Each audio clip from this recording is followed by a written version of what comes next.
कई बार लगता है ना कि जिंदगी हमेशा मुश्किल ही क्यों होती है, क्यों हर सपने के बीच स्ट्रगल होती है। बिना दर्द के ना तो पंख खुलते हैं ना ही उड़ान होती है। हाय दोस्तों, आपका दोस्त रवि सोमवंशी फिर से लाया हूं एक छोटी सी इंटरेस्टिंग कहानी। जो दर्द से गुजरता है वही उड़ता है, जो आसान रास्ते चुनते हैं वो वहीं जमीन पर ही रुक जाते हैं। जब एक आदमी अपने गार्डन में था, सुबह अपने गार्डन में पानी दे रहा था, वो देखता है एक पेड़ पर एक ककोन लगा होता है। उस ककोन में थोड़ी सी हलचल थी, वो हिल रहा था।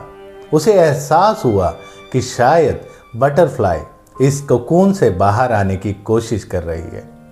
काफी देर तक देखता रहा, फिर उसका सब्र टूटा और उसने उस बटरफ्लाई की मदद करने की सोची।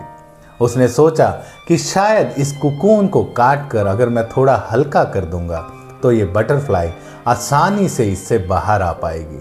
शायद उसे बाहर आने में कुछ दिक्कत हो रही है।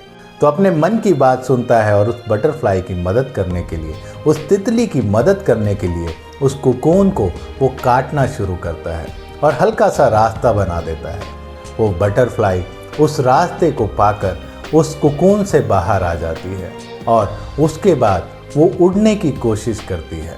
बहुत देर कोशिश करने के बाद भी वो बटरफ्लाई, वो तितली पेड़ से उड़ नहीं पाती। वो अपने कोकून से कुछ दूर जाकर डाली पर बैठ जाती है और कोशिश करती है फिर से उड़ने की, पर वो उड़ नहीं पाती।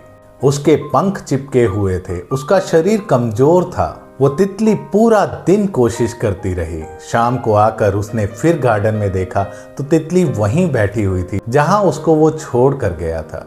वो पूरा दिन उड़ने की कोशिश करती है पर उड़ नहीं पाती, क्योंकि उसमें उड़ने की ताकत ही नहीं थी। उसके पंख इतने मजबूत नहीं थे कि उसको उड़ने में मदद कर पाते। आदमी ने सोचा कि मैंने तो इस तितली की कोकून से निकलने में भी मदद की, अब वो बाहर है, वो फिर भी उड़ नहीं पा रही है, वो उड़कर कहीं जा नहीं पा रही है, ऐसे तो ये मर जाएगी।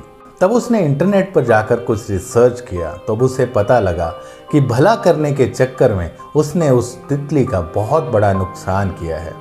जब तितली उस मजबूत रेशमी कोकून से बाहर आने की कोशिश करती है तो उसे बहुत जोर लगाना पड़ता है, उसमें वक्त लगता है, जिस प्रोसेस में उसके पंख और उसका शरीर मजबूत होता है और उसे उड़ने की ताकत देता है। कोकून से बाहर आने की जो स्ट्रगल होती है वही उस तितली को मजबूती से उड़ान भरने में मदद करती है। तो इस कहानी से दोस्तों मेरी एक बात ध्यान से सुनना, कुछ स्ट्रगल जिंदगी में जब आते हैं तो वो आपको मजबूत करने आते हैं, ना कि आपके लिए मुश्किलें और रुकावटें पैदा करने। जिस दर्द से तुम गुजरते हो वही दर्द तुम्हारे पंखों को मजबूती देता है और एक दिन ऊंची उड़ान भी देता है। शॉर्टकट्स सुकून देते हैं पर उड़ान नहीं। स्ट्रगल के इस दर्द को गले लगाओ, हौसले के साथ इसको अपनाओ, क्योंकि यही वो चीज़ है जो आपको एक दिन ऊंचे आसमान पर लेकर जाएगा। तो फिर से कहूँगा वही एक बात आप सबको मेरी तरफ से कि तू एक कदम तो बढ़ा उम्मीद के साथ, वो ऊपर वाला तुम्हारे लिए हजारों रास्ते बनाएगा।